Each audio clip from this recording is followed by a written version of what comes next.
I don't know what this generation got going on, but y'all need to wake up. Jesus Christ will come back soon, I'm trying to tell y'all. All these wildfires, floods, natural disasters happening at one time. Your favorite rapper out here promoting that satanic agenda. I'm talking about all the A-list celebrities doing satanic sacrifices. Elon Musk with that chip. Look at the Euphrates River drying up, the peace treaty with Israel, the third temple being built right now. You got all this weird activity going on in the sky. Now the government talking about aliens, bro. But y'all don't notice because you too busy trying to be outside, having hoes, wondering when the next time your favorite artist gonna drop, bro. Who cares, bro? Look around you, bro. Y'all trying to act like God's not real so bad, but the Bible talks about everything that's happening right now, bro. The Bible ain't been wrong about not one thing yet.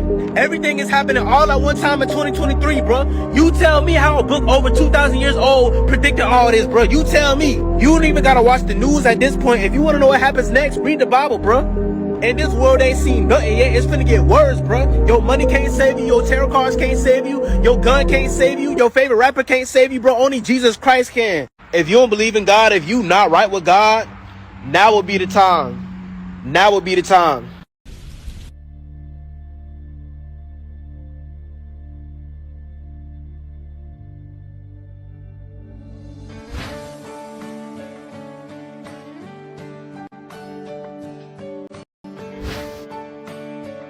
Everyone who has not accepted Jesus as He is our Lord and Savior, say after me, Lord Jesus, I'm a sinner.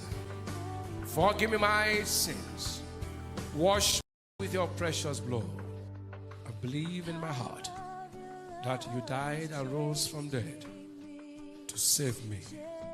Today, I declare you my Lord and Savior. In Jesus' name.